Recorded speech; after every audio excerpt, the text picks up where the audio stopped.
Whoa, what's going on here?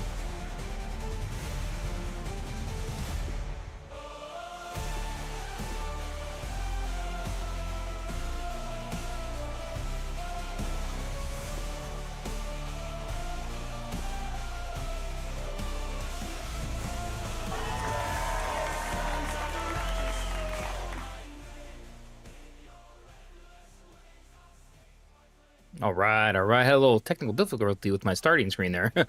All right, everyone. So I had to cut right into it. That's server error. That's nothing. All right, everyone. Welcome back. This will be a faster stream. Who we got in here tonight? Who do we got?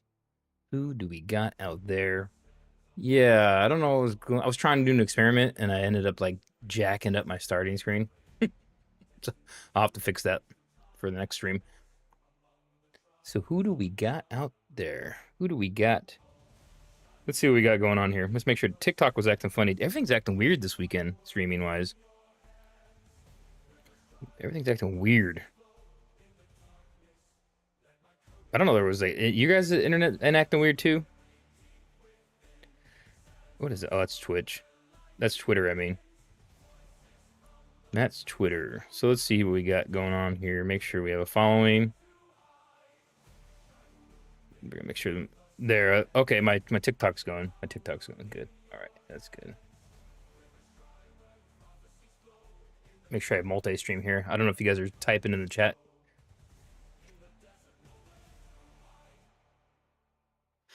Alrighty, all right, we're gonna cut straight into this today. Oh, who's that? Who that is? Yeah. Number Dan up in here telling me to take care of my stuff. I need that help too.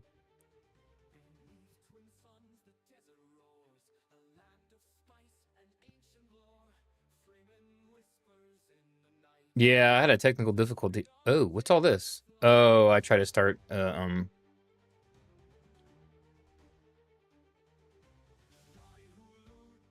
weird.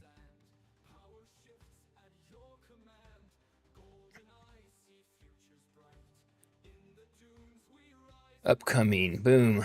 Boom. I'm gonna go ahead and delete those.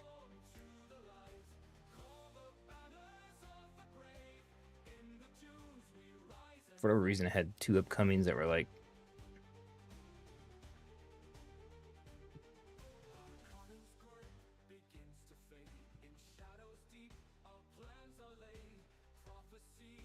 dude, everything is slow today, this whole weekend.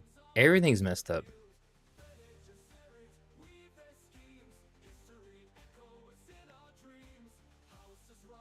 I think my thumbnail didn't even take any as well. Yeah, let me put that in there.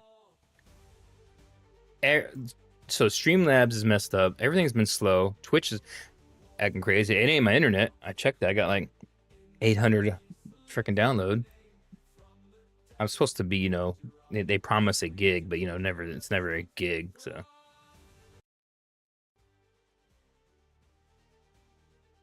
All right, so we're gonna get straight into this guy. I'm like, oh, you're here. Well, I was actually late. I was supposed to start at 8. Family stuff was going on. Supposed to start at 9. Other stuff kicked off. I messed up some of my Streamlabs stuff on accident, my starting screen. I hope I can fix it. I don't even know. I think I can. I like deleted something I wasn't supposed to. I was trying to do something stupid. Yeah, but now we're into. So we're talking a little bit of Dune 3 tonight, guys. A little bit. This will be a quick stream. I gotta do some stuff in the morning. We're gonna focus a little bit on Dune Awakening tonight. We did this morning, but I'm gonna talk a little bit about Dune 3. This is definitely not gonna be a 3-hour stream, guys. This is gonna be like maybe an hour stream because I got stuff. I need to go fix this streaming stuff. I'm working on a video on the sand bike for Dune Awakening. Well, I might show you guys some of that here as well before we cut out of here. But Dune 3, I don't know if you guys have been following this. Most of you guys have been. The rumors were flying everywhere. I didn't really put a video. I don't think I even did a video of this. I've been so busy. But Robert Pattinson's rumored to be eyed for the role of Scytale for Dune 3, Messiah. the movie. And that dude's on fire lately. Robert Pattinson, he's just been killing it. Except for Mickey, I was really excited about that movie Mickey. I went and watched it. Mickey 17, I should say. And I went and watched it, and the first half of the movie, it's almost like it was written by two different people.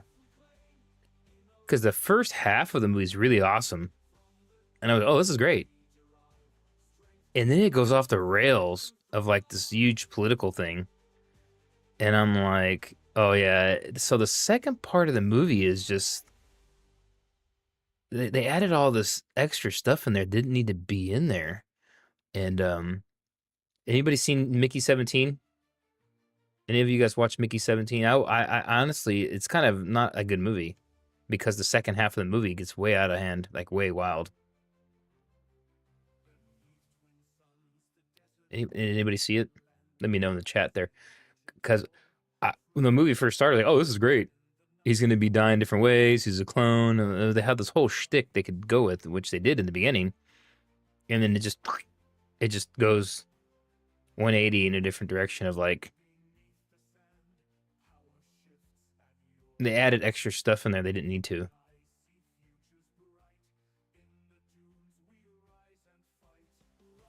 Like it's very obvious what they were trying to do in that movie. You were planning on watching, so I would wait till it's free on HBO or something, or Netflix. I would not pay for it.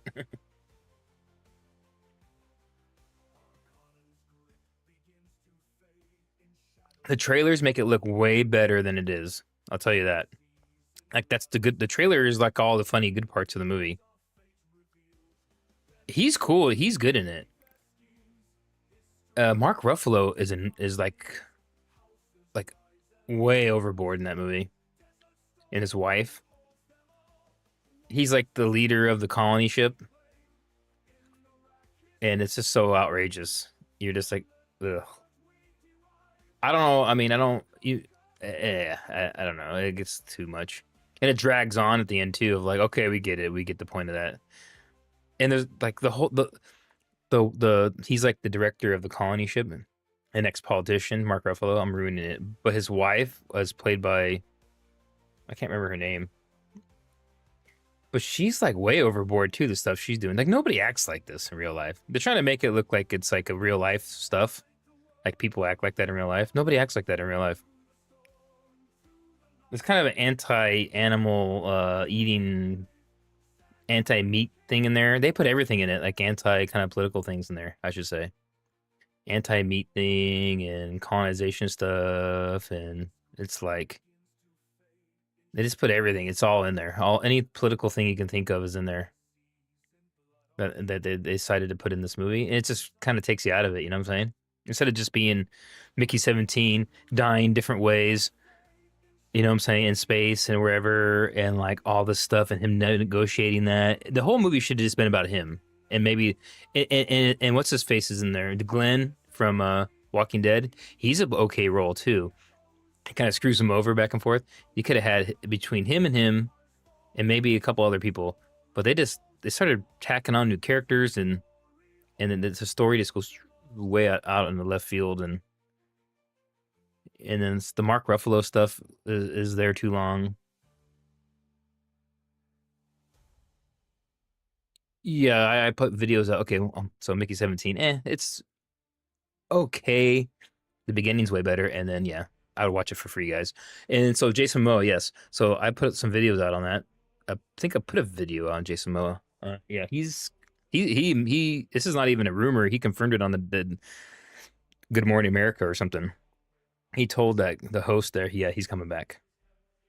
Which he would have to unless they recast it because Hate has to be in the movie. He's a main character. So if he wasn't coming back, they were going to recast it. It's just better if it's him. Now my question is, they going to give him like the silver eyes and all that kind of thing?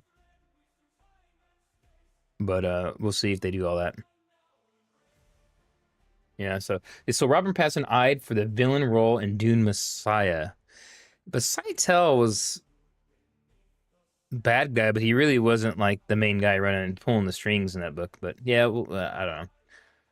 Robert Pattinson may give Timothy Chalamet a hard time in Legendaries. Yeah, he will. If it's Seitel. Sources say the actor has been circling the role for the chief villain in the film, one that is possibly Seitel from Frank Herbert's books. Uh, no offer has been made to Pattinson, whose call sheet includes starring in the Batman sequel for Reeves and appearing in the Christopher Nolan Odyssey. Dude, Robert Pattinson, whoever his agent is, yeah, dude, has been killing it. I think something I remember the first thing I saw him in after like that I knew this guy was like gonna make a comeback was in recently, or not a comeback but start blowing up more, was in a Tenant. When he was in Tenant, I was like, wow, this dude can do freaking other, he can do a lot of stuff. So like that's a good action movie. If you guys seen the movie Tenet, a lot of people hate it. I love it. The time one. Um, it's that time they travel along the slipstreams of time to stop the end of the like reality. Um, but Robert Pattinson's in that, and he's freaking good in that movie, dude. And that's when I realized when I saw that movie, like, oh, this guy's. And then the Batman came out. Batman's pretty badass. There's a couple little modern politics things in that Batman movie, but not too bad.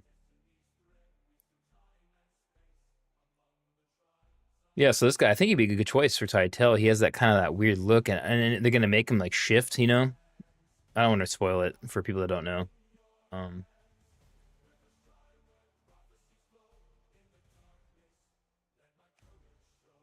Sources say the actor has been circling the role of the chief villain in the film, one that is possibly Seitel from the Frank Herbert books. Yes.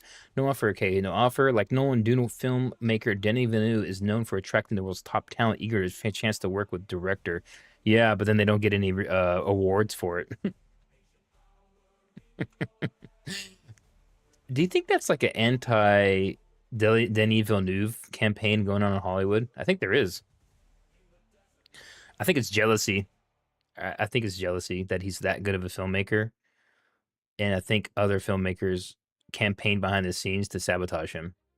This is all speculation. I don't know. This is what it seems like, right? Was Christopher Nolan and Denis Villeneuve are probably the top two best directors right now operating in Hollywood. You know, it used to be like Steven Spielberg. Those days are over, right? Steven Spielberg, they're all washed up.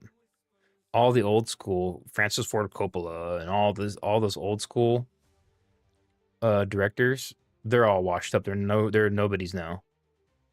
It's Chris Nolan and Denis Villeneuve are basically the top directors right now. They're only ones making good movies still.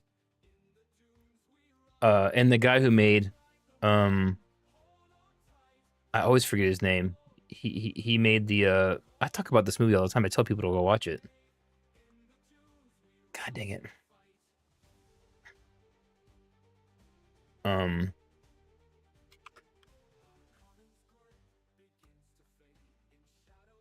right here. It's called The Creator. And I've talked about it on the stream before. The Creator with John David Washington. That's directed by that guy, whoever directs that movie. He did Rogue One, I think.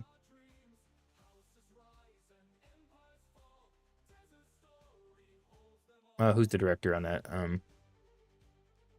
Gareth Edwards. Gareth Edwards.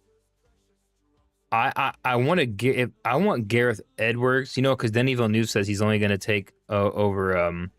He's not going to do any more Dunes after Dune 3. I hope Gareth Edwards takes over Dune.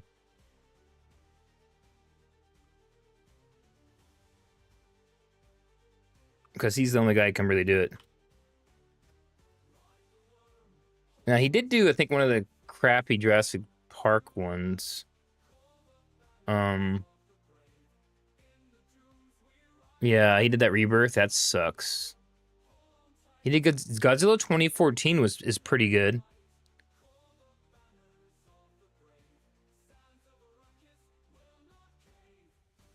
He's done Monster. Dude, I watched those Monsters.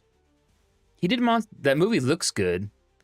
So, dude, there's this movie called Monsters that came out in like 2010, right? And it was the first time I saw like, oh, this is the next big budget movie. Remember when going straight to Apple? Watch it now. Skip theaters. Remember when that started happening in 2010, and I thought this was going to be the best movie ever made? Ended up kind of sucking. So that movie doesn't suck. That movie kind of sucks actually, but other than that, The Creator, Rogue One, those are freaking awesome movies. And then that Godzilla 2014 is pretty good. Yeah, so yeah. So let's go back to this. Dune 2 brought in 214 million. That movie, I feel like that movie should have made more money.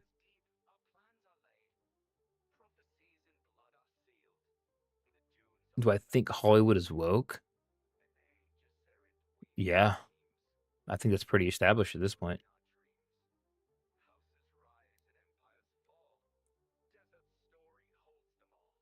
But I mean, so is the banking systems and all that stuff, the big Fortune 500 guys and all the BlackRock and all those. I mean, there's videos of them openly, like those CEOs and stuff, talking about it on like those press conferences. It's not even a. It's those big giant financial companies that control all that stuff now because they make it so you have to put it in. You can't get funding for a movie unless you check the block on these certain stuff in your films. You won't get money. You won't get your film made. If you won't get a movie funded if it's not doesn't meet you have something in there that's modern day politics in there. That's just what it is. It's not me. I'm making it up. It's just that's just what it is. Now I think they're learning now that all that money is they're losing money.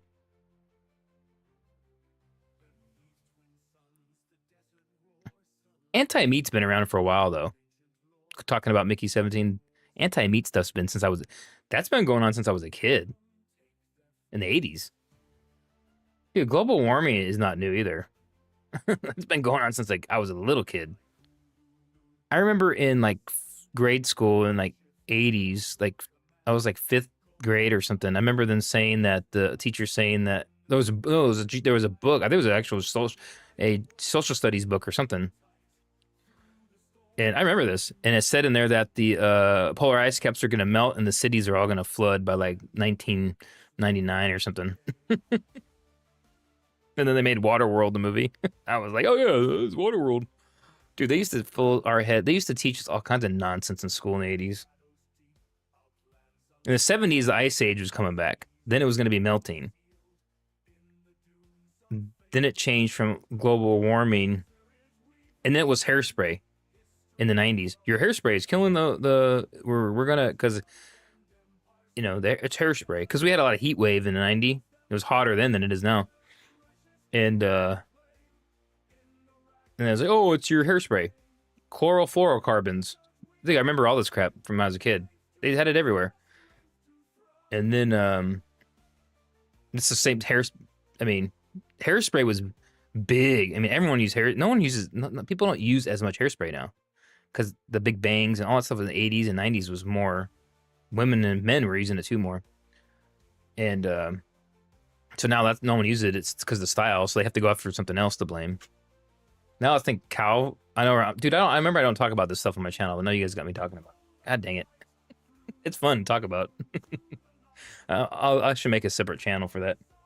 Talk about Dune here, but it's Dune related because Dune. Yeah, that's right.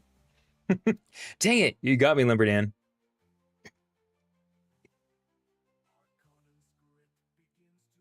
That stuff's fun. To talk about the old days is fun to talk about. I don't even know what I don't even know what they say now. What is it now? Cow farts or something? Well, there's a lot. And the cars are cleaner now. So, and there's a lot of electric cars. So then they're not going to be able to use that soon. Then what's going to be the next thing? I don't know. I mean, they had the solution to it: nuclear power plants. And then they started.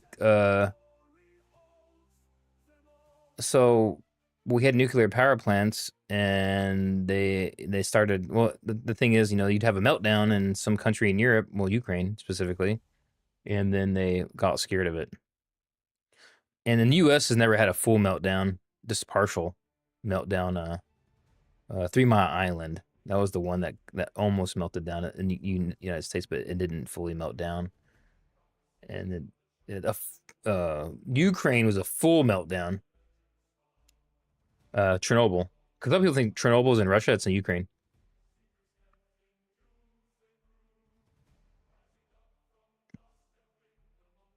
Exclusionary zone. You can actually go there. You can sneak in.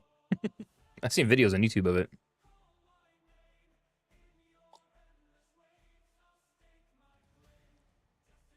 So funny story about Chernobyl. When did that hit? What year was that? 86?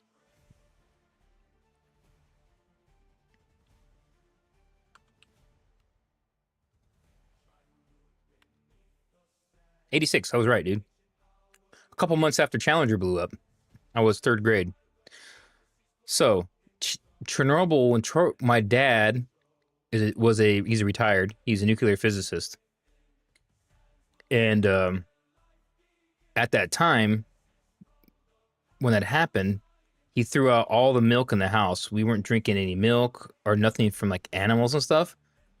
And he's bringing in powdered milk, like carnation powdered milk into the house. Like, why are we gonna drink this crappy milk? This sucks. And he was like, yeah, because the cow, all the radiation gets into the cows. And I was like, well, we're in America. I was like, no, they fall out. So he knows about all that crap. So he was like, yeah. So luckily, I won't be irradiated. But all that Chernobyl stuff, Chernobyl was worse than what they said it was. And the government, even the Western governments, didn't want to tell people all the fallout was coming to the West. They don't need they even though they were more transparent about it.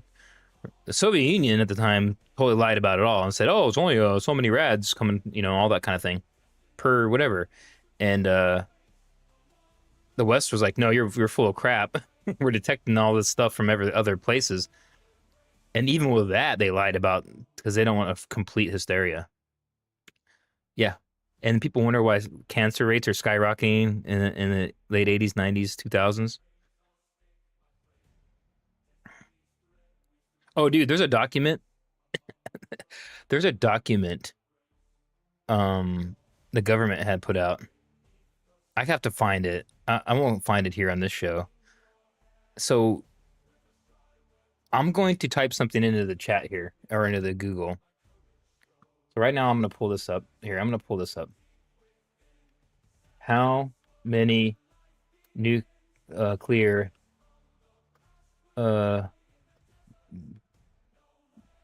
bomb tests have there been, right? Right? So look at this. People think, oh, we just dropped a couple bombs and did a couple tests. Or right here, dude. 2000, right? 2056 global nuclear bomb tests. I don't know if you guys can see this. I don't have to blow it up. Right? A lot of them were underground. Atmospheric. And I think that's just the US.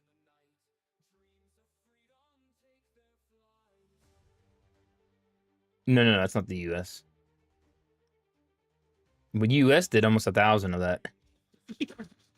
Okay, so let me get to there's more you can look in here, right? But when you start digging into this nuclear weapons testing, it all correlates with like cancer rates spiking from the 50s. Because before that, it was like cancer was.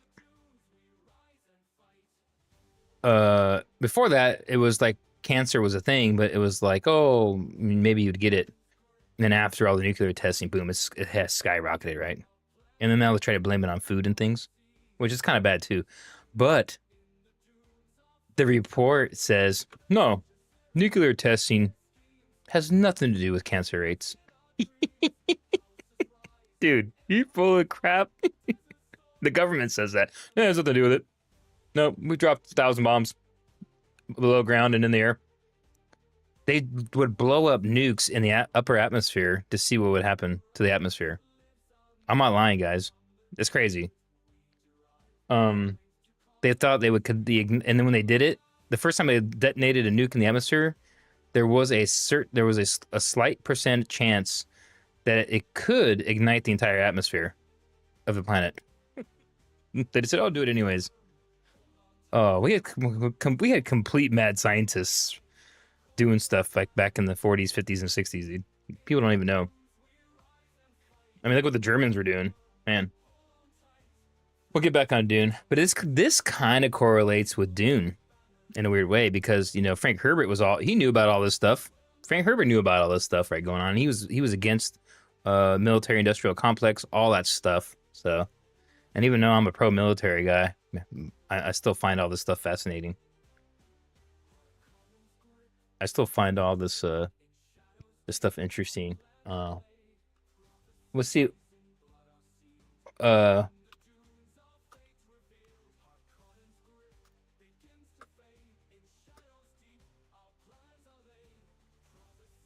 Frank Herbert on nukes. And Frank Herbert doing nuclear weapons called atomics, which we know.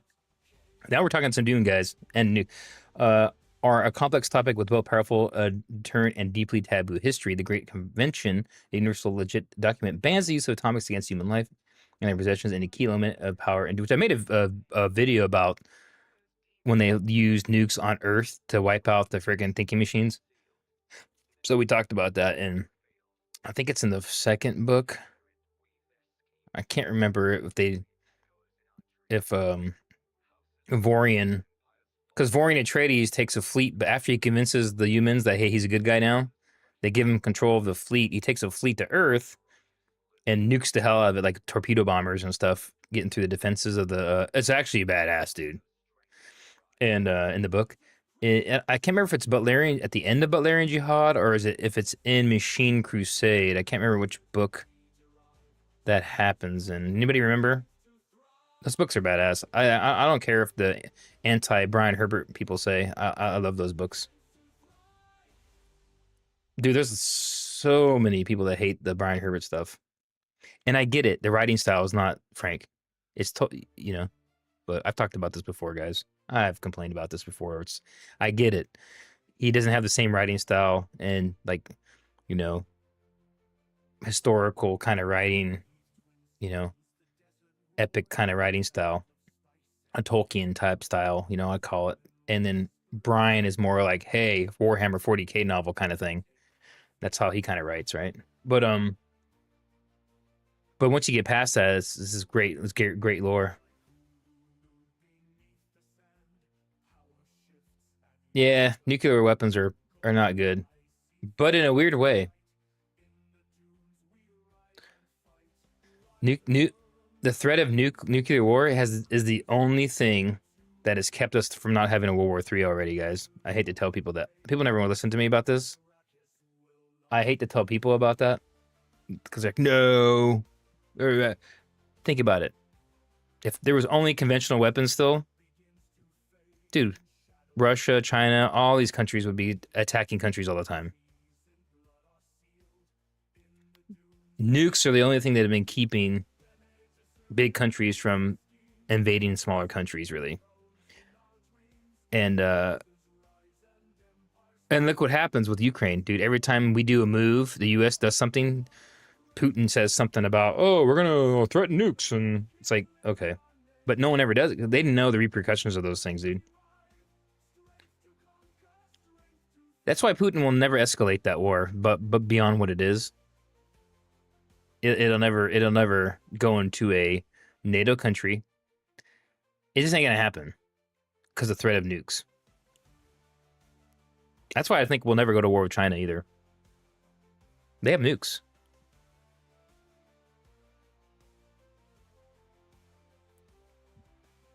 The only way we'll go to war with big countries if we had no choice, if they strike us or something first, like some sort of assault or attack. Now we'll do little countries all day long, Arab, Middle East, little non-threat countries like that. So that's why that's why the U.S. government has shifted to that kind of thing because, well, we need to keep our defense stuff going, guys. So our budgets. So we'll just invade a lot of little weak countries. Let's stir up the religious people in these countries, and then we can go make money off them. Unfortunately, it's kind of what they do.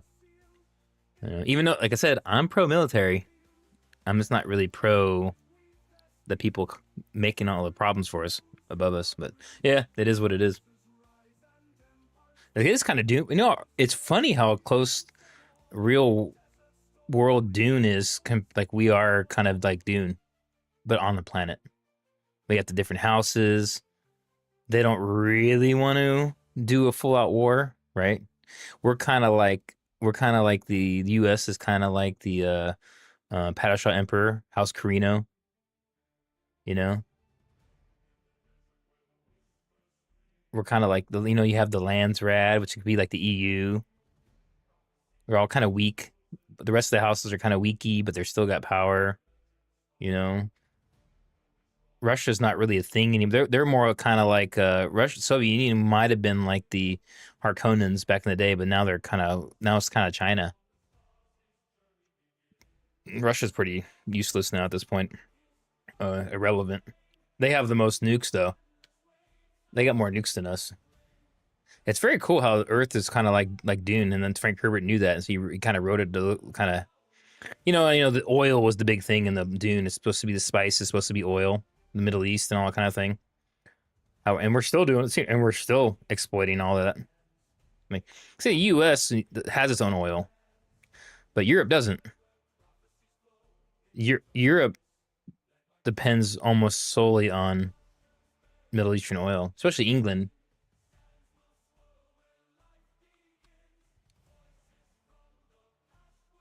Yeah, a lot of those countries need all that oil from there. Yeah. Yeah, it's so crazy, right? What would be the resource now? I mean, I don't even know. It's still oil, but now that's kind of. I hate to tell people too that are trying like we're gonna get rid of oil. Everything is powered on oil. Your clothes are oil. Every piece of plastic in your house is oil. Your entire life is oil. Heating your house, cooling your house, what made your house, your car, what runs the car, what do you think all your internet cable is made from? Your dang freaking satellites that control the internet, all that, everything is petroleum.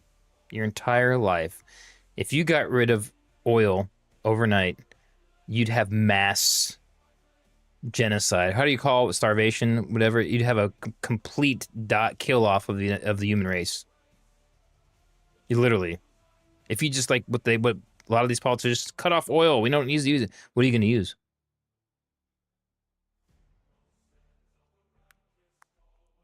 Nothing. What are you going to tell the people up in the northern states and stuff? Sorry, no more oil for you. Oh, okay. Well, the whole family will just freeze in the winter. It's ridiculous. You could use frickin' burn wood, but that's worse. That's worse for the air than oil. Yeah, it's almost like, right? It'd be considered like a kind of a weird, and it's just like spice, right? You can't take the spice away because then you can't do space travel. The whole air, it's true. Frank Herbert was freaking smart.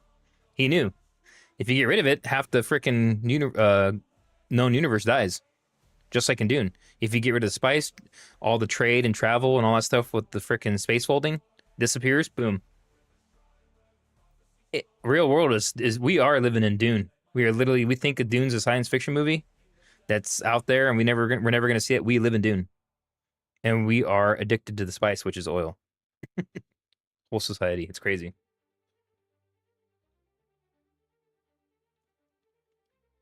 Man, crazy guys.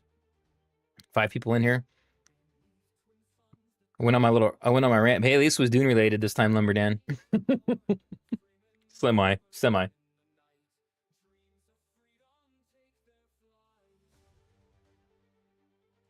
Yeah, so Sidetail, here's another article about that.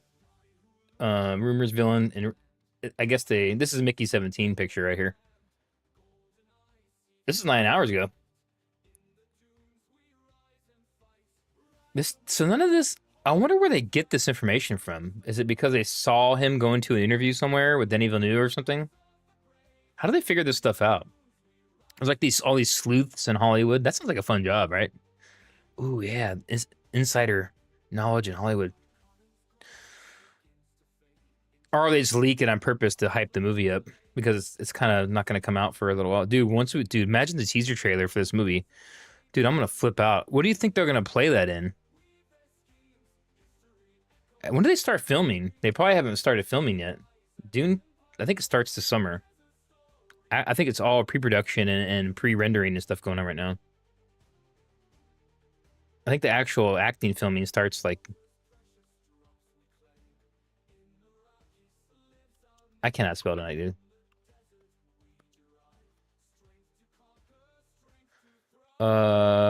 Dune 3 June. So in like 2 months, guys, it's gonna start filming. Oh crap, dude. We might have a trailer. Dude, what if they put a trailer, a teaser trailer for Dune Messiah when Tron comes out? I don't think doesn't Disney kind of control the trailers though, 20th Century Fox when they have their movie in there?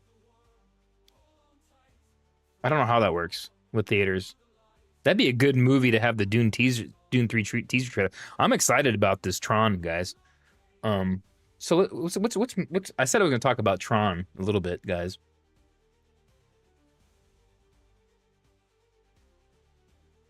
Let's get into this. Let's get into this. Oh, what did I hit here? Oh, what did I hit here?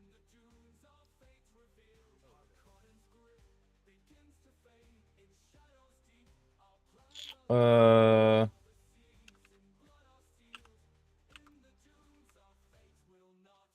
I can't play it. What's it called? Areas.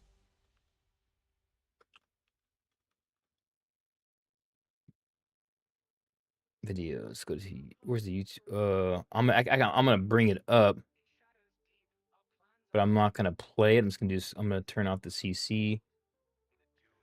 So this Dune, I can't play because I'll get copywritten, but I'm gonna I can cut through it. Not Dune. Tron Ares Dune. Jesus. Oh, Kato likes my war stories.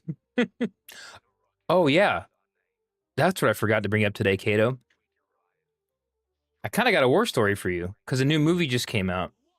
Um, Warfare. What's? Let me talk about that real quick before we get into this. It's in theaters. I watched it. So Warfare. So Warfare just came out, and it's Iraq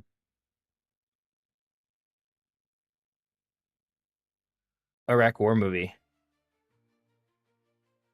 about Navy SEAL team doing target interdiction and denial movement, all this stuff in Ramadi 2006.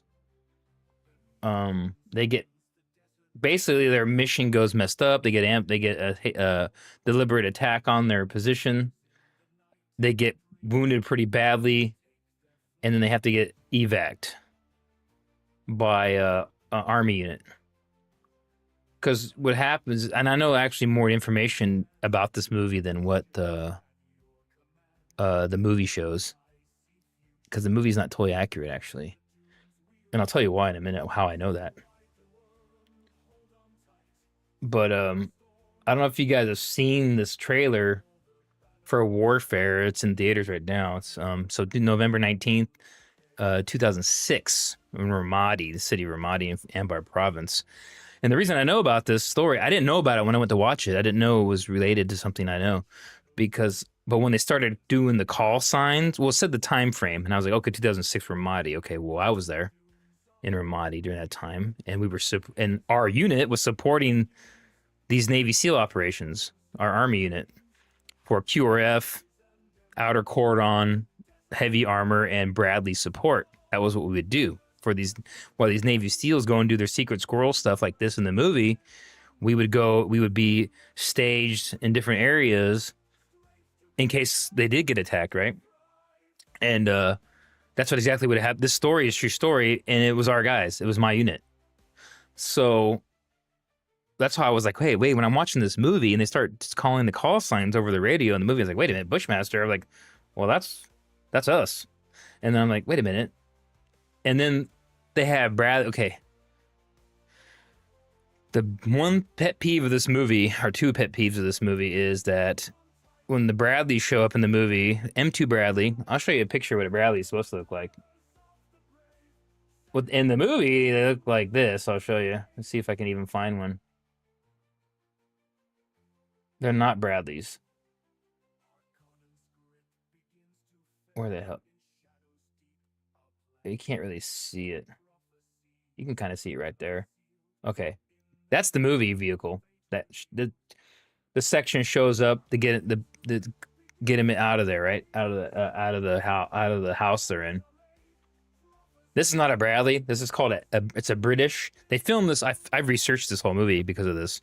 Because I was like, wait a minute, something ain't right with these vehicles. And I was like, what is that? Wait, that ain't no Bradley. It's a British FV 432 armor personnel carrier with a Fox vehicle turret put on top. They did it for the mock-up for the movie, I guess. And that's kind of a pet peeve of mine of this movie. So let's pull up a picture of the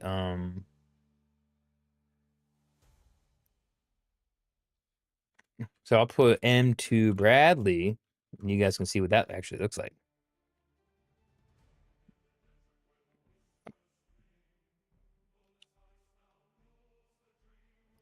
And Bradley's way more badass than this thing, by the way. I don't know if I can blow it up or what. So this is the Bradley, guys. So this is the M2 Bradley. This is what we use, U.S. military. Okay, so that's the Bradley. It's got a tow missile launcher on the side. You have two tows. You have a Bushmaster, 25 millimeter cannon. It does have troops, but this is not. This is what really was used. This is what we really use in the military still to this day for infantry fighting vehicle. It's called. This is what mechanized infantry units use today still. So, and then we'll support them with armor units, which is what I was, armor Abrams tank guy. And then one of my best friends, the Bradley gunner, still to this day, I had to call him right after I walked out of the movie. And I was like, dude, I just watched Warfare and I'm pretty sure that was you, dude. And he's like, yeah. So he was a gunner on that mission, because he was in a different AO that day when I was across the river in a different AO the day, like, so if you watch this movie, it's Navy. Now, the movie is about directly the Navy SEALs, really, mostly. But our unit's actually in there. That's the guys who rescue them in the Bradleys. And my buddy was the guy, one of the gunners in the actual mission in real life that went in to go get those guys. I called him after the movie was over. He's like, dude, they just said Bravo 126 infantry in the movie. He's like, oh, yeah. And it was like, okay, whatever. So the movie is not perfect, guys. It's not perfectly accurate, but it is a good. If you don't want to know kind of what Ramadi was like, and that's the only way to really see it, is go check that movie out. And I have to tell people, it was worse than that movie shows. That city was worse than that movie shows. That's what bugs me about it in a weird, crazy way. Like they watered it down or something. I don't know why. But there's way worse stuff going on than that movie. Like that movie was that one team's perspective on that, what happened to them, because that Navy SEAL guy directed the movie or helped direct it, produce it. And then I'm like, wow. I mean, it's so much more stuff going on in that city will blow your mind. That sometimes I don't even say all the true stuff because people won't believe it. Go check that movie out if you guys. So, Warfare. Look up Bravo Company 126 Infantry, and they were under. So remember, I showed you guys that video last weekend, and I have the I showed the music. Or I didn't even show the music, but I played the video of all my tank stuff. That was with. So we were attached to Bravo 126 Infantry, our tank platoon. So I was a Bravo 126 Infantry in 2004, 2005, attached to the Infantry Battalion, Task Force 126. In Ramadi, they were then attached to us, Task Force 177 Army. So it was reversed. So we had BCO. At the time of this, they were on Camp Corregidor, which is mentioned in the movie, by the way. So I'm watching this movie, and I'm like, they're calling like, hey, we got Bradley's coming out of Corregidor, 5 mics out, all this stuff. And I'm like, wait a minute, Corregidor? That's where we were. So it's like, okay. And it clicked pretty quick to me watching the movie. It's like, oh, this is us. That's us. That was us. So when you see those vehicles come in and shooting up the place to rescue their SEALs in that movie, that was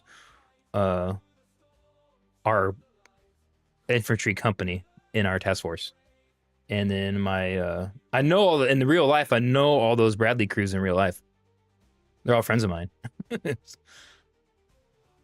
I called the gunner, one of the gunners in there, and I was typing to the other guy. I won't say their names, but I was typing to the other second vehicle's gunner this morning, asking him about the movie too.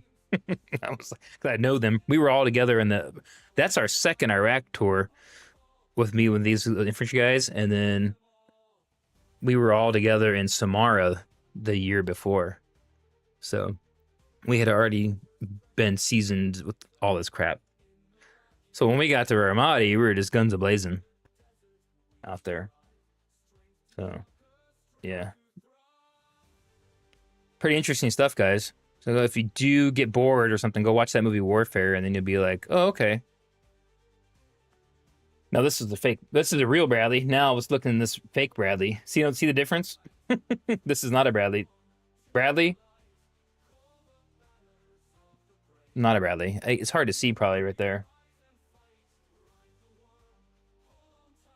Now, like I said, the majority of the movie is these guys fighting for their lives, trying to get out of this freaking house. There it is. Oh. I can get back. The Bradley's, it's only there for a second. There it is. See that? Look at that. That is not, that's the VF-432 in the movie.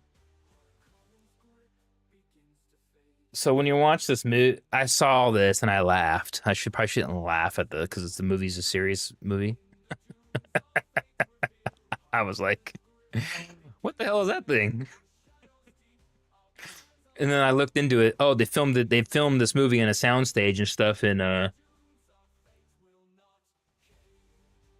oh, in the movie, there's a scene where these guys all come out and they get hit by what they say is an IED. In real life, it was not an IED. It was it was like a rocket or a mortar hit them directly. They got bad luck, from my information. Yeah, so that's, but that's just a small detail. If an IED went off right here underneath this Bradley, the size that they showed in the movie, they'd all be jacked up. You know, sometimes mortars are the 60 millimeter, 81 millimeters. You know, they hit and they can cause some damage, but they don't really. You can live through them. And if one of those deep buried IEDs hits you, like triple stack 155s, you're freaking done. And it happened to a bunch of our guys, you know, in that deployment. You know, our brigade. So our brigade was during that deployment. Let's look at we were the second brigade. Let's see here. All right. That team. ID. Modi. Oh, somebody made a video already. Warfare, the true story of the Battle of Ramadi. History leaks. Huh. Battle of Ramadi, Gettysburg. This is one day ago. I wonder who's going to write this. History leaks. I'm going to watch that and see how accurate that is. So the Battle of Ramadi was March 2006 to November 2006. The second Battle of Ramadi. We got there in we got to Kuwait. And I'm sorry, guys, if I'm going way off this Dune stuff, but I have to tell the whole story. So okay, going backwards a little bit. We were 2nd Brigade Combat Team for 1st Infantry Division out of Schweinfurt, Germany. I think I told you guys. We were Mechanized Brigade, infantry. So we had I told you guys, 2 infantry mechanized battalions, 1 armored battalion, engineer battalion, field artillery battalion, and support and all that stuff. We mobilized. We went to 2004 to 2005 to Iraq. We got split up around the Sunni Triangle area, all that kind of stuff between Balad, Tikrit, Samara. We did that deployment. We get back, we start train up, and then we were on path, I think, to go not maybe back to Iraq in like 2008 originally. Ambar was getting lost. They called the surge. Bush calls in the surge. Boom, flood everybody back into the country. We got to take Petraeus, really, General Petraeus at the time. We're losing these areas. So it called us all back in. We got pushed forward to deploy early. So we were in gunnery in Germany. We were in the middle of regular sustainment gunnery in Grafenwehr, Germany. That's where tank gunnery and stuff happens, because it's the live fire range in Grafenwehr, Germany. And we were in the middle of that train up when we get basically told, like, the chain of command. We get I can't remember how we got told, actually. I don't know if they just came in the room or if we had a formation. I think they kept it low key. I don't really remember. It just started talking. I don't remember who briefed us or what, but they were like, "Hey, we're pack." Oh, what happened? This is what happened, guys. Now I remember. We're doing gunnery. Oh, okay. We still got 3 weeks left. We're gonna do gunnery. Which gunnery for tank unit is, and Bradley's is, you go out to Grafenwehr live fire. You do all your different initial tables leading up to that. Simulators, UCOF, AGTS, it's called now, which is like a computerized video game simulator, tank simulator. It's pretty cool. And then we did all that before you go to gunnery.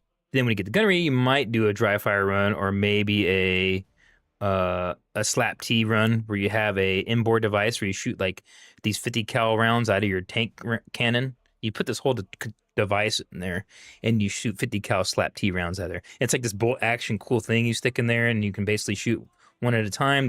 It's to simulate shooting ballistics and stuff from the targetry on a range without actually putting wear and tear on your main gun, which is your gun tube, because you only have so much ammo you can fire through a M256 cannon, which is the Abrams nomenclature for the cannon. Before you have to change it, you have 1,500 EFC rounds, equivalent full charge rounds on a given cannon. Then you have 4,500 on the breech. Okay, so which means essentially you can fire 1,500 rounds of tank ammo, and then you got to change that gun tube out for the most part. Okay, there's little nuances in there. And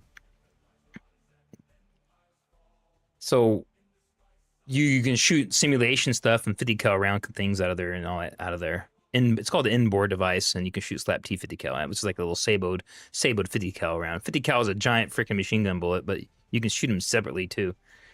Anyways, I got off that tangent. Anyway, we're at gunnery. We're shooting table, and back then the direct fire manual hadn't come out, so we're still back on the old tank manual, standard 353. I don't remember the name of the manual. I got one downstairs. And so we're doing gunnery. I think we shoot not even maybe table 6 or something, or 7. I don't think we even got to table 8. And we're getting called, pack it up, take the tanks back to Schweinfurt. This is like, I want to say this was like June, July. Yeah, because it was gonna be my birthday when we were in the field, and I'm home for my birthday because of this. We pack up all of our stuff. We drive all the tanks to the railhead, because everything gets trained around Germany from different bases on trains, these big giant trains. And I hope you guys are still listening to me. And so we get back to Schweinfurt, drop off, and then we get told we're surging into Iraq, guys, the whole brigade. And we're like, what the hell? We weren't supposed to deploy right now, because we just got back. We just got back from Iraq back in February. Well, it was about 18 months. It's like 17 months we were home. And I'll go back to the summer before that, the summer of 2005. They sent everybody to Fort Knox, Kentucky, which is about an hour, 45 minutes south of Louisville, and to our leadership school. And these idiots sent the leadership of our brigade sent all of our friends that we're buddies with back to the States from Germany, away from their wives and everything, to just like basically go to like a sham school, meaning easy, for 2 months. And do you think anything was going on but drinking? No, it wasn't.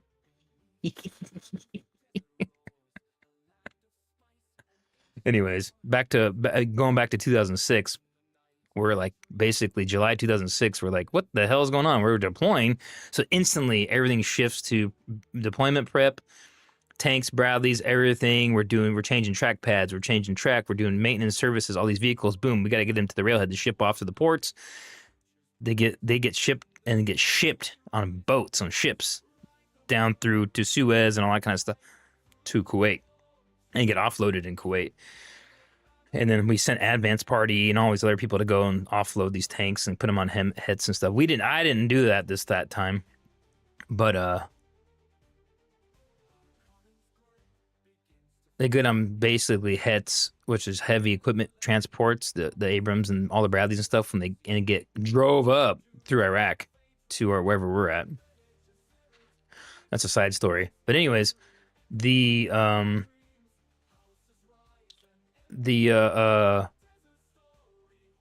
deployed August. I remember deploying again. I remember saying goodbye to my wife and stuff. I was like, hey, honey, I'm going to like the worst place on earth. I hope I see you again. Could you imagine? Dude, you literally have to tell, because we knew how bad it was and going to be bad in the surge. And you have to tell your wife, like, I love you and stuff like that. And you don't know if you're coming. You don't know if you're going to come back. So that's the last time you see your wife and kid. It could be. I mean, it was for people in our unit.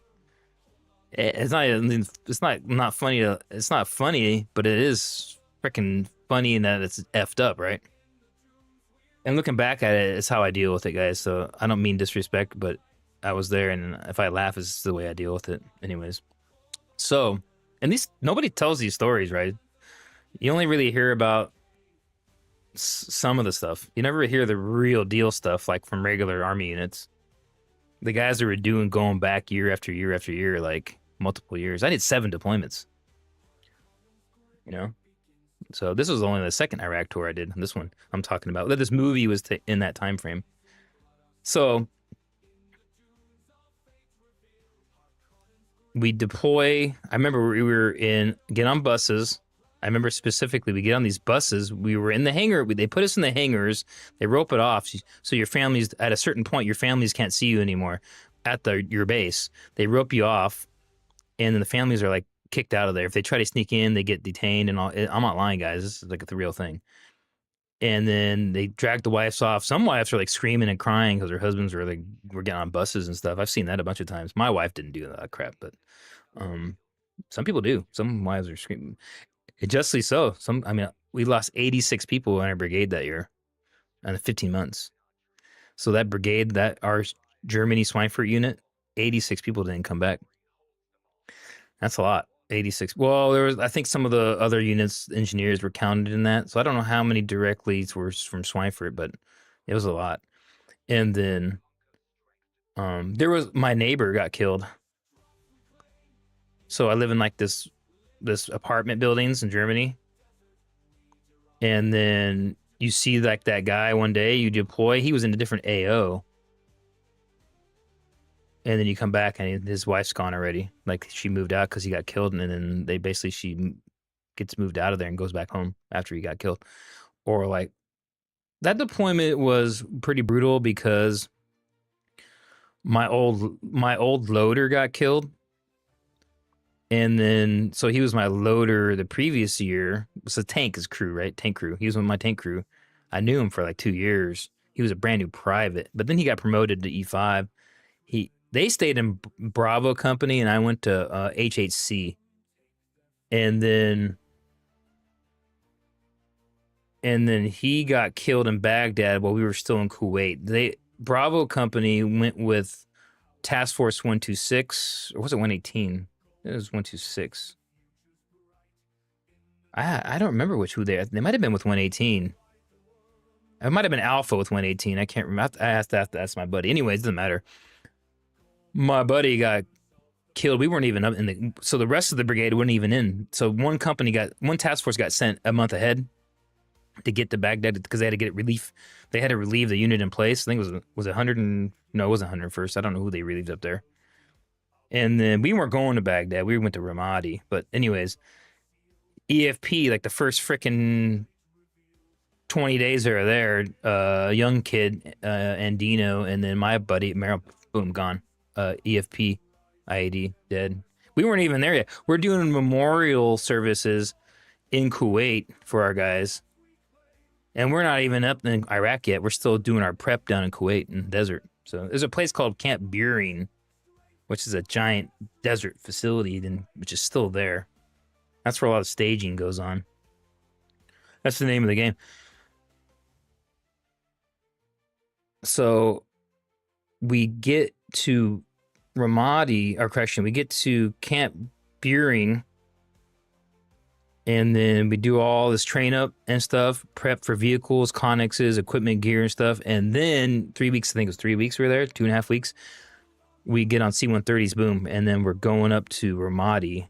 And then, dude, a lot of times you get there in the middle of the night in these places. It's like 2, 3 in the morning when you land in the... Afghanistan was like that. Afghanistan was creepy when we inserted in to the cop because it was like 3 in the morning and you're on Chinooks and stuff flying through these like the valleys and stuff, and you're looking out. The back is open because there's a gunner back there, and then so there's always those helicopters got gunners on them. Crew. We're just passengers, and you can just see out there, and you're just like, okay, well, if this thing goes down, we're all dead. I jumped ahead 2 deployments because there was another Iraq after 06, 07, but I probably should write all this stuff down, huh? If I can keep it all more coherent. But anyways, yeah, going back to 2006, we get there, we get to freaking Ramadi, and we're like, what the hell are we going to be doing? We don't know any of the missions and nothing. And then we start figuring it out, what we're going to be doing. We got stuck, our platoon got stuck on... We were the battalion PSD. So what that means is personal security attachment for the battalion commander, a colonel. I was like the direct security for our colonel. I was, because I was his gunner. So I was with him, every time he went to meetings and stuff, I was like with him like a freaking little hitman, kind of protecting the colonel. And then we got stuck on like QRF, quick reactionary force stuff, for a while. We started going to missions to like the Sheikh Sattar's house. So what happened was the Sons of Iraq started, which was a movement our government pushed. See what happens, Al-Qaeda started moving into the country, AQI in Iraq. And they kill everybody. They don't care, civilians, whoever.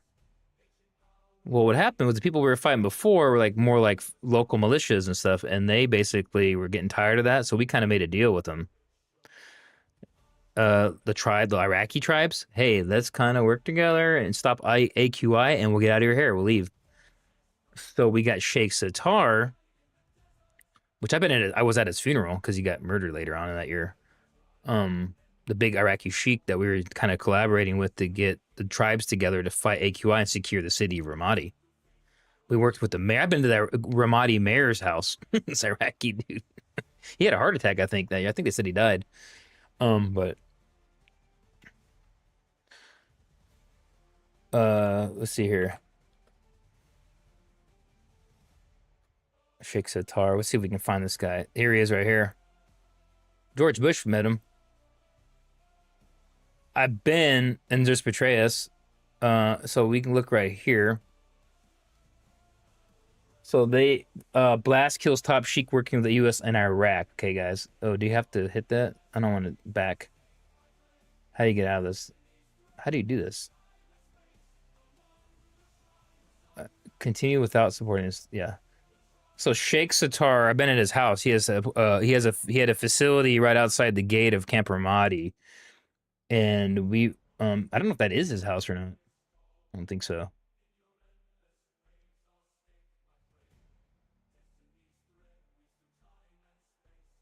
We were here. So at the Ambar Salvation Council, where was the Ambar Salvation Council? I don't remember that. He must. I think he flew there. That's right. So the most prominent figure in U.S.-backed revolt of Sunni sheiks against Al Qaeda in Iraq was killed Thursday, which was under our watch, our battalion. I He was killed by insider threat, by an insider that got into his compound, and they planted an IED behind his house. He had these horses. He had this like horse ranch thing. He was rich, and somebody, one of a person in his own entourage, whatnot, planted the bomb and they killed him. And our he was our main mission to protect.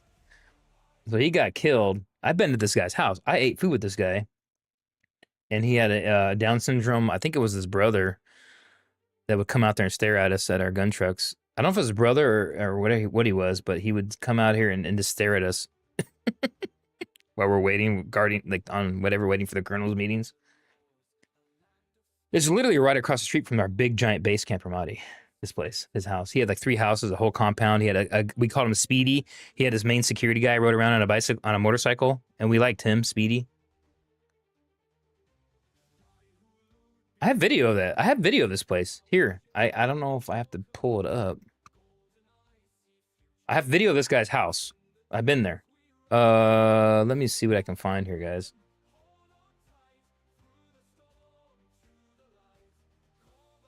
Let me see what I can get.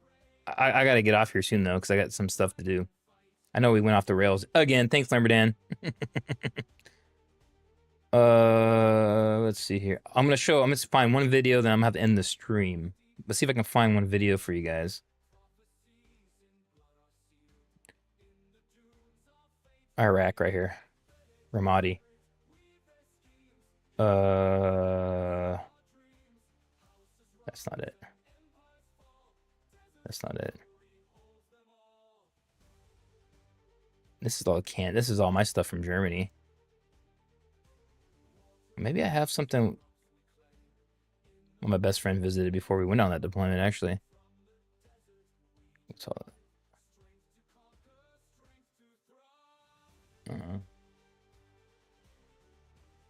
When I was a lot skinnier. What's this not opening? That's me and my wife. That's kind of a blurry picture.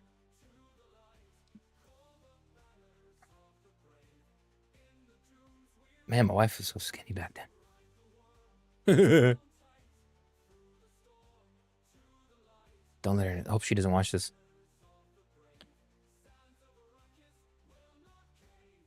This is my goofiness and my wife. I think you guys can see that we were on some kind of trip.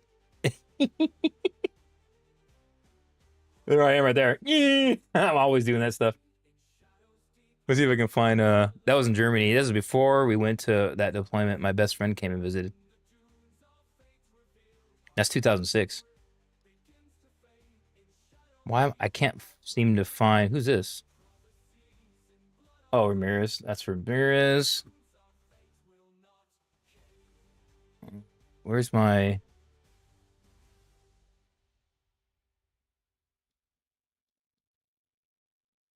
I showed you a picture of my wife when she was drunk.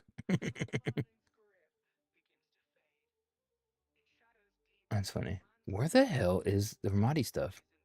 Okay, so this is is this video in here? I don't have video. Okay, I kind of have stuff here. So let's go through some of this, guys. So this is Sergeant Ruoff. He got killed. This is our platoon sergeant that year. He got killed in that 2006. Let's see here. Those Bradleys. That's Bradleys at the gate at Camp Ramadi. That's a real Bradley reactive armor. You guys are seeing some real history. No, I've never showed these pictures to anybody.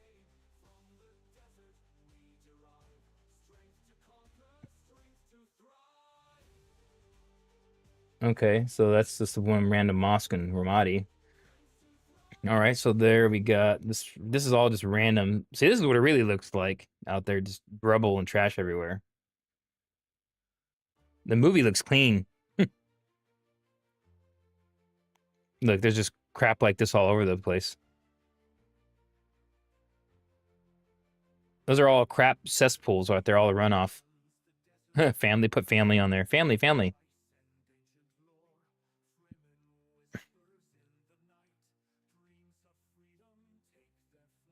Let's see here. Look at all the trash there.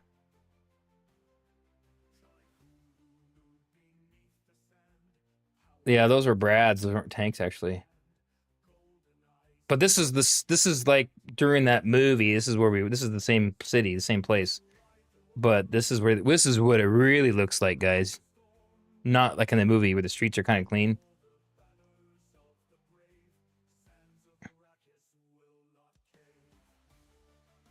Where am I at?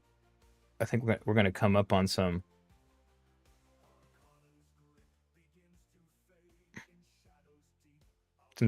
confiscated weapons we had. There I am, right there. Boom. There I am. I'm rocking the M14. Uh, Smoking cigarette. I used to smoke. There I am. So I was basically the designated marksman for the platoon. So I had a whole arsenal of different weapons I could use there in that deployment.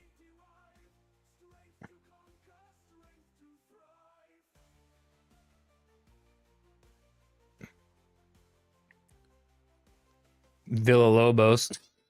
This is the guy. This guy got in trouble for with selling drugs in the army. He got away with it. Oh man. That's what like that's the clean area. That's a clean streets right there. Little store. What a freaking crap hole. Some of them are blurry. Yeah, I guess it looks pretty close in the movie. It just needs to be a little more dirtier. The movie's a little too clean. That's the Abrams tank right there. That's our tanks, guys. That's what was my baby.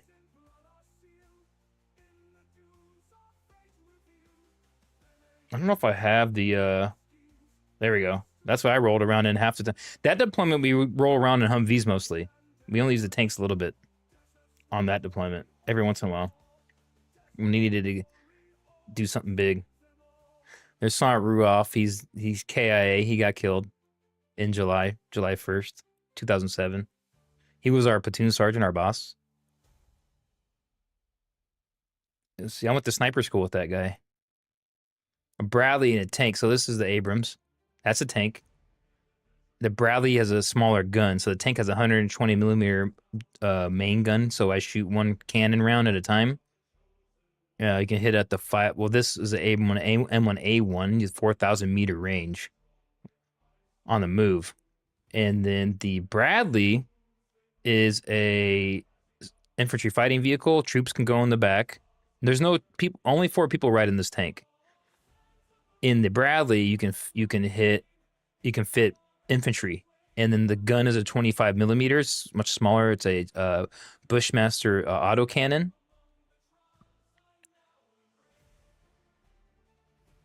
So it's a smaller round, but it's good for light armor and personnel getting people. And then they have a tow missile launcher, anti-tank missile you can shoot too. So really, the main purpose for our tank is anti-armor and structures, and then the Bradley was supporting infantry. The Bradley is not a tank. It's an infantry fighting vehicle, technically. It has light armor. Yeah. Let's see. Let's see. Ray. This guy got in trouble and he got out of the army. Yep, there's Ruoff. Yep. Man. This guy was wild. So when he got killed, my friends in Baghdad thought I got killed. So for like a week, my friends that were in a different area, they thought I had got killed. Isn't that nuts? That was my Humvee driver, Frank. Franklin. uh, There's us, the guys. Oh, look, he got smashed. His thumb got smashed. Look at this, those thumbnails. Sorry, Alt's he's got killed that deployment. So he's same that same year. He also got killed. He's buried in Germany. We lost uh five people in our platoon. Two of them were wounded out of the army.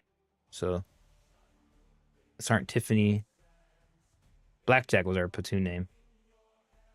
There's a Bradley right there. I just rode by. That's Bradley. Here they are goofing off in the Humvee. I don't know if we have anything good in here. It's kind of sad watching this stuff actually. Um, let's see here. Let's find something good.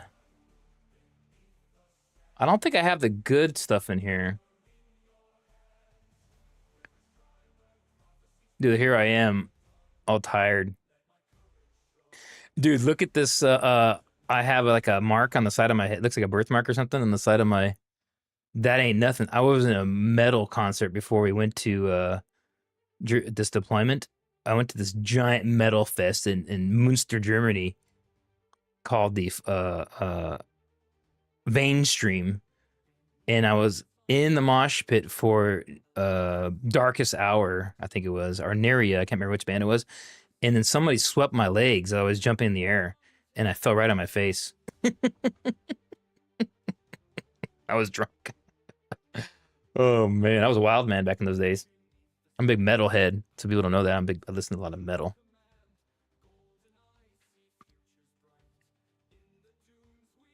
Let's see here. Let's see. Where's all the good stuff, guys? Oh, this is kind of. I guess I need to get my act together on this. So this is in Germany. We're doing services and stuff on tanks. Dude, this is my boy right here, dude. Man, that was my boy. He does electrician work now. He did okay.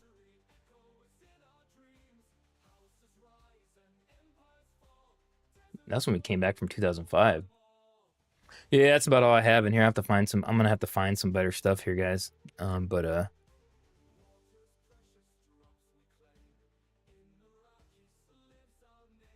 yeah, man, it feels so long ago.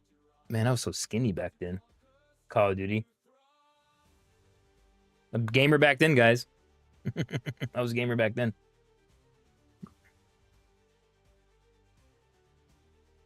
Dude, look at this castle in Germany, dude. Watch this.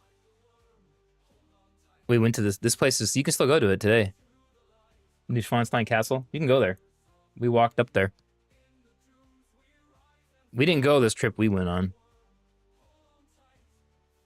This last trip when we just went back, nobody wanted to go. My wife didn't want to go. Look at this mountain. We can't really see it from there. It's at the foot of the Alps, dude. This big giant castle in Germany. That's what the Cinderella Disneyland castle is based on. This real castle. So this is a real castle. This is what the Disneyland castle is based on right here. They copied it from a real castle in Germany. You can go in there. You can tour it.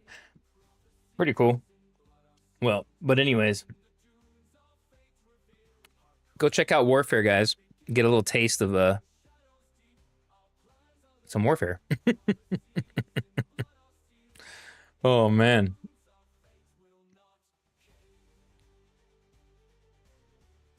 What a crazy life, huh? What I got in here? Iraq video. What's Iraq video? Oh, I got some raw footage from Iraq. Hear me being goofy.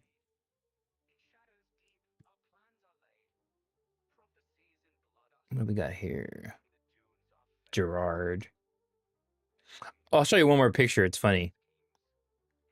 So when we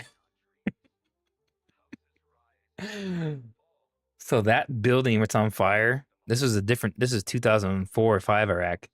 This building that's on fire is a detainee tent inside of it.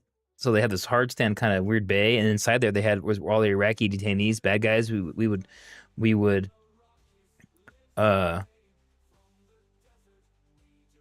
um they would be locked up in there like in jail, right? And they caught on fire the building, so they had to like get them out.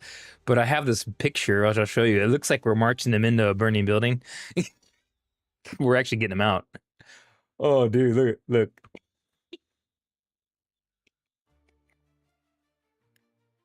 These are all like terrorists and stuff that we arrested. And they're actually, it looks like they're going in, but they're actually, we were getting them out of there.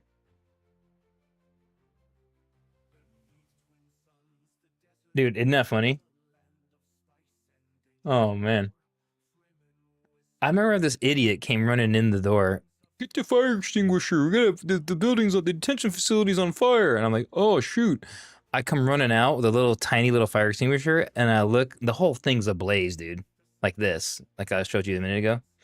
It's like I came out of the little hut to this, and I'm like, uh, I don't think this fire extinguisher is gonna work.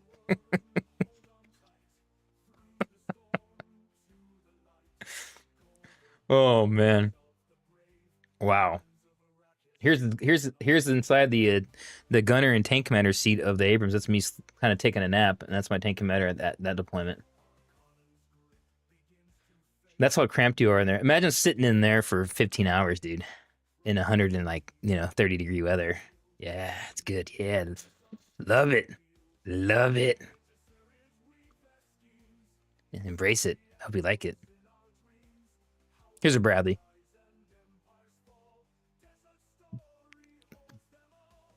Me and Shippy, well, we're doing maintenance on the 240s. Those are just 7.62 machine guns that you mount inside the tank. Here's me sleeping again. Duh.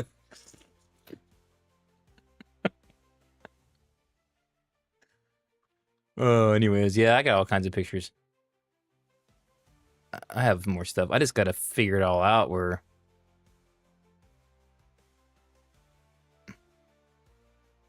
I got photo. I used to Photoshop stuff, dude, for fun. And so then I started photoshopping like the movie Commando. Remember with Arnold Schwarzenegger? So I started putting my head on it. Uh, put camo on it. Oh man, I should make that my thumbnail, dude. And there's another one. Uh, I was bored. I had a computer. I was like so bad.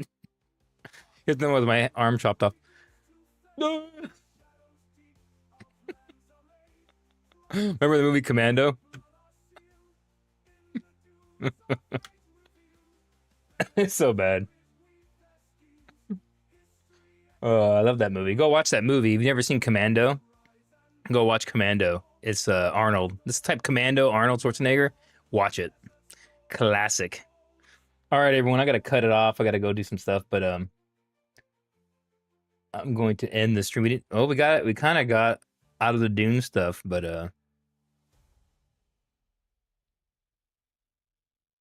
it is what it is. So, but anyways, what do I got here?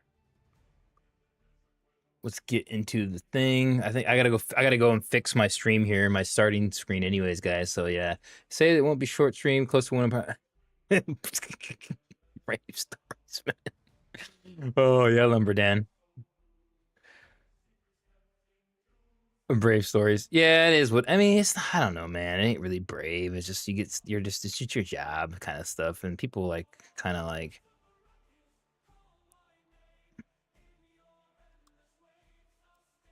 you're there, so you gotta do it. It's kind of a weird situation, right? You gotta love it though. You gotta I mean, I did 20 years. I did 20 years straight in the army, so I did a full retirement, so from the army. I did a whole 20-year stint, so dealing with all that stuff. I didn't know I was going to be dealing with that my whole career, but it was from almost from the beginning to the end. That was the war kicked off, 9/11, all that kind of stuff. So I did my most of my 20s and my entire 30s was all fighting terrorists. So my main part of my life. I mean, I had a family and kids through there, but I mean,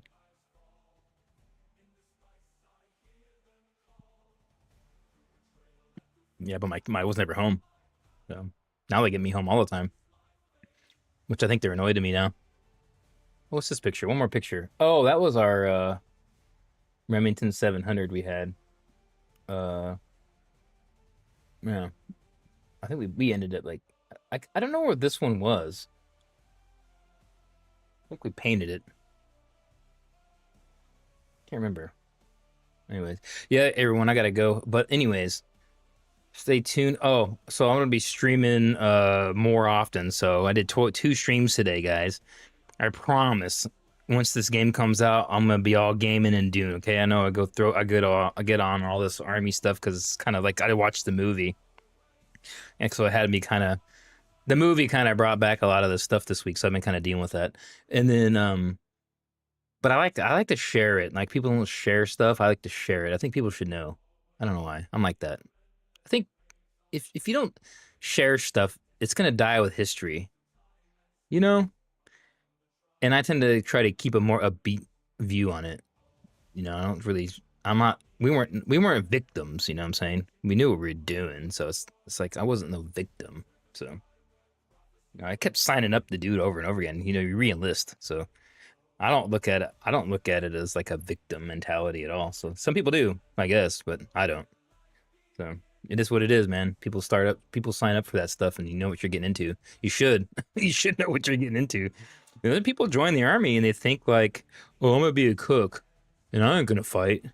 Some of those guys that got killed they ended up being cooks. Cause guess what? Guess who wasn't cooking? The cooks, because all it was all done by contractors, and then they didn't have a job. There's no chow hall or nothing to cook in. So guess what? Oh, you guys are gonna go help PSD. You're gonna be gunners and dismounts. And they were like, what?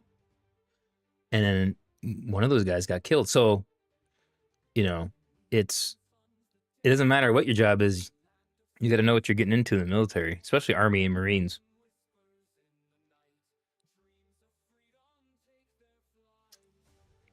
So if you think you're gonna go in the Army and you're gonna I'm gonna pick an easy job. I'm gonna be like a paper pusher. Probably safe, but you never know. You gotta know what you're getting into. So that's it. That's all. Benefits are good. Yeah, you're right about that. If you can, it ain't like World War II. You know what I'm saying? When we were out there, it wasn't like. I mean, it was pretty bad. A lot of wounded people.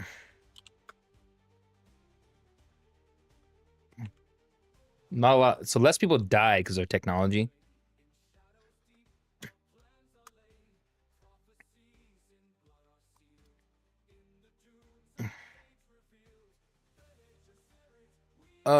So military casualties, Iraqi freedom, wounded in action. Uh, Casualty type.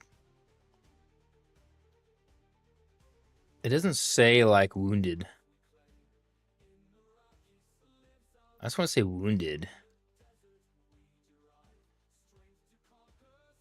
Wow, those numbers are pretty interesting. Ooh. Man, when you start getting into demographics of the people who got killed and wounded, you start really it's pretty skewered. You can kind of probably imagine the majority of ethnic background of people getting killed is pretty interesting when you look at these numbers. Yeah, so we had in the army 21,701 casualties for men and 547 for women. So yeah, men were definitely bearing the brunt of that war by far. That's kind of a lot though. 547 for army, only 6 navy. Air Force is more than Navy actually for women. That makes sense. Pilots, what about female Air Force pilots?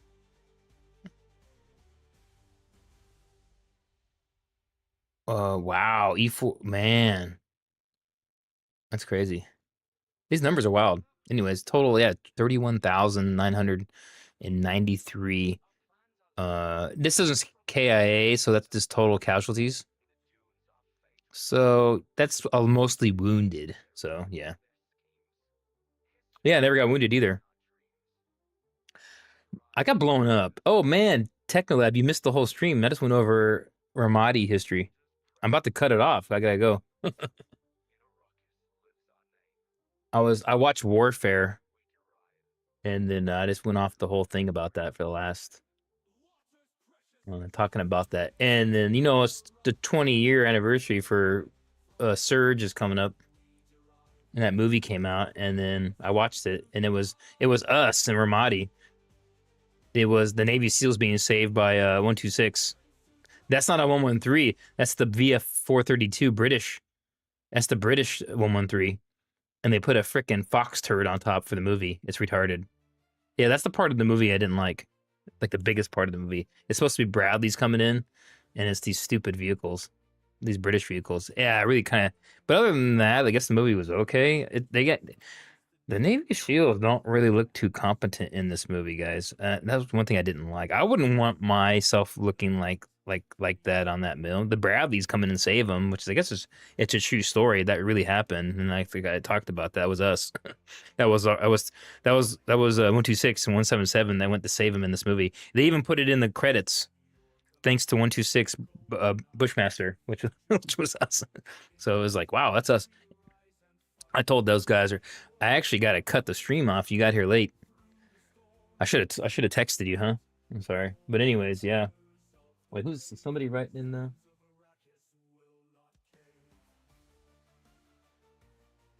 Nope.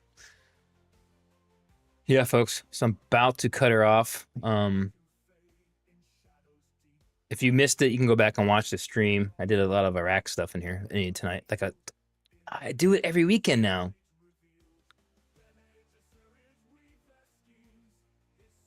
I'm getting into this. This is turning into like a military channel.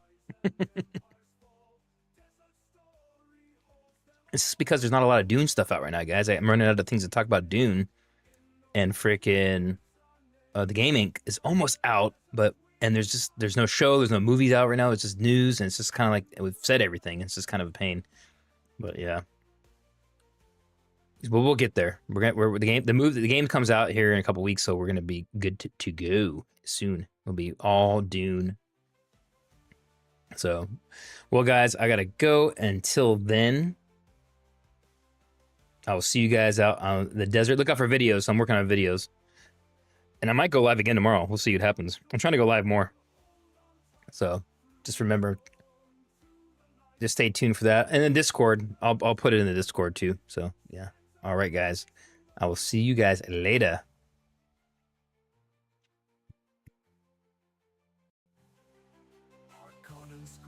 Begins to fade.